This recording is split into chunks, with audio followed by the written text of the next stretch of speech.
ब्रह्मांड में प्रकृति द्वारा बनाई गई सबसे ताकतवर उपकरण है मनुष्य का मन, जो प्रकाश की गति से भी तेज है। भागवत गीता में श्री कृष्ण कहता है, हे पार्थ, तुम अपना गांडीव उठाओ और अपना धर्म का पालन करो। तब अर्जुन कहता है कि मैं चाहूं तो ये बहते हुए पवन को रोक सकता हूँ, आकाश से अंगारे 16 बरसा सकता हूँ, इस धरती को जलमग्न कर सकता हूँ, लेकिन ये मेरा मन, मैं इसे कंट्रोल नहीं कर सकता, इसे नियंत्रित नहीं कर सकता। तो आप सोचिए, वो महान धनुर्धरी अर्जुन के लिए भी इस मन को कंट्रोल करना बेहद मुश्किल था, तो हम जैसे साधारण मनुष्य के लिए ये क्या है। लेकिन आप घबराइए मत, हमारे यौगिक विज्ञान में बहुत से सरल सरल उपाय बताए गए हैं हमारे मन को नियंत्रित करने के लिए। यदि आप इस वीडियो को अंत तक देखते हैं तो इस वीडियो में मैं 5 बिल्कुल साधारण उपाय आपसे साझा करूंगा, जिससे तुम अपने मन को नियंत्रित कर सकते हो। वीडियो शुरू करने से पहले यदि आप इस चैनल में नए हैं तो चैनल को सब्सक्राइब जरूर करें। मन को नियंत्रित करने के 5 चरण में से पहला चरण है सेल्फ अवेयरनेस। जो चीजें तुमको अंदर से परिवर्तन करेगी, उन सभी चीजों को सटीक सटीक पहचानना बेहद जरूरी है, जो फिजिकली हो सकता है या फिर मेंटली, इमोशनली, एनर्जी के लेवल पे हो सकता है या फिर आपके फोर्स के लेवल पे हो सकता है।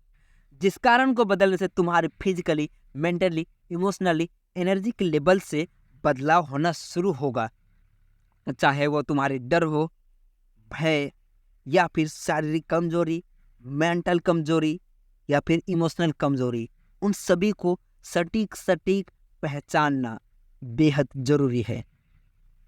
जिस प्रकार यदि तुम घर में घुसने वाले दुश्मन को नहीं पहचानोगे तो वो तुम्हारा जान माल का क्षति कर सकता है। इसी तरीके से मन में उठने वाले वो सारे गंदे विचार, शरीर को बीमार करने वाले वो सारे गलत आदतें को सटीक सटीक पहचानना बेहद जरूरी है, जिससे तुम पूरी तरह अपने आप को चेंज कर सकते हो। ये है पहला चरण। मन को नियंत्रित करने का दूसरा चरण है सेल्फ एक्सप्लोरेशन। फिजिकल और मेंटल लेवल पे सटीक तरीके से उन सभी गतिविधियों को पहचानने के बाद ये सभी चीजें आपके मानसिक लेवल पर शिफ्ट हो जाती है, जो आपके फीलिंग, इमोशन और मेंटल लेवल को प्रभावित करने लगती है। उन सभी थॉट्स को ठीक ठीक पहचानना होगा, इमोशंस को ठीक ठीक पहचानना होगा, फीलिंग को ठीक ठीक पहचानना होगा, जो आपको आगे बढ़ने से रोकती है। वो कौन सा इमोशनल बंधन है जो पारिवारिक, दोस्ती, रिश्ते, इन सभी से जुड़ा हुआ है, जो तुम्हें अंदर से खेलने से रोकती है। वो कौन सी बुरा सा थॉट्स है जिनके बार बार दिमाग में आने से आपकी ऊर्जाएं ब्लॉक हो रही है। वो कौन सी फीलिंग है जिसे एहसास करने के बाद तुम्हारी एनर्जी डाउन हो जाती है। उन सभी थॉट्स, फीलिंग, इमोशंस को सटीक सटीक पहचानने के बाद नोट कर लीजिए, उसे बार बार याद कीजिए और उसके प्रति अवेयर रहिए। मन को नियंत्रित करने का तीसरा चरण है सेल्फ अंडरस्टैंडिंग।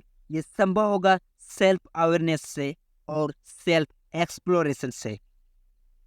आप जब फिजिकल और मेंटली थॉट्स, फीलिंग, इमोशंस को ठीक ठीक पहचान लेते हैं कि वो कौन सी वजह है जिसे आप शारीरिक लेवल पे, मानसिक लेवल पे, ऊर्जा के लेवल पे अटक रहे हो, उसे सही सही पहचानने के बाद आप जो मन को नियंत्रित करने का कार्य करने वाले हो, वो क्यों कर रहे हो और क्या कर रहे हो। इन क्यों और क्या कर रहे हो, इन दोनों के बीच के डाउट्स जब क्लियर हो जाते हैं कि आप किस लिए वो काम कर रहे हो और क्यों कर रहे हो, आपका लक्ष्य निर्धारित हो जाता है, तो आप जो भी चीज़ शरीर में होने लगती है उसको ठीक ठीक समझना शुरू करते हो। इससे पूरा होता है आपका तीसरा चरण सेल्फ अंडरस्टैंडिंग का। मन को नियंत्रित करने का चौथा चरण है सेल्फ लव, यानी कि स्वयं से प्रेम करना। 3 चरण को पूरा करने के बाद आप जो भी चीजें करते हो उसे फिजिकली, मेंटली, इमोशनली प्रभाव पड़ता है।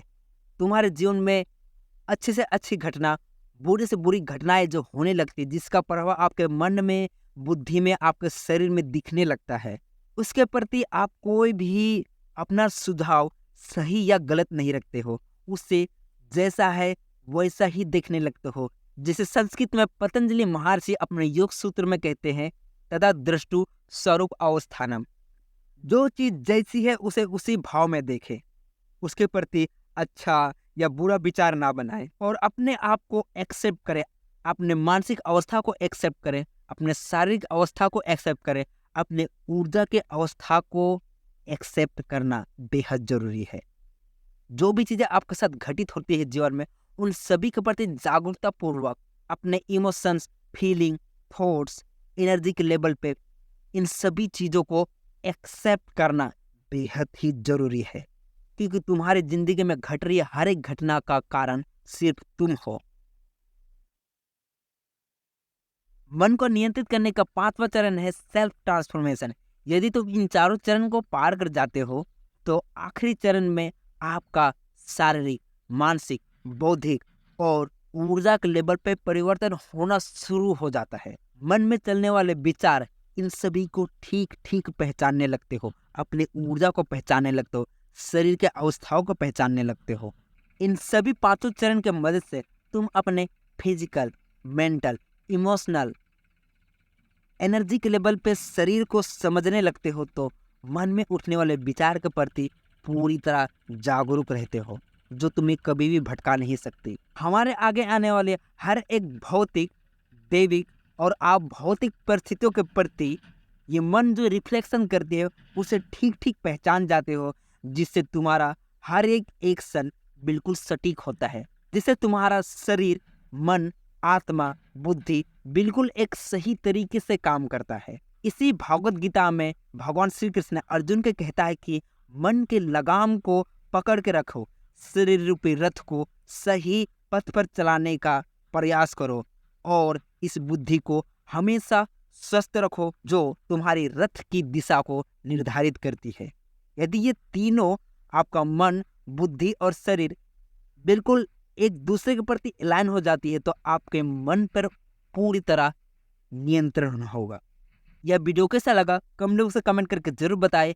वीडियो को लाइक और इसी तरह के वीडियो देखने के लिए इस चैनल को सब्सक्राइब करना ना भूलें।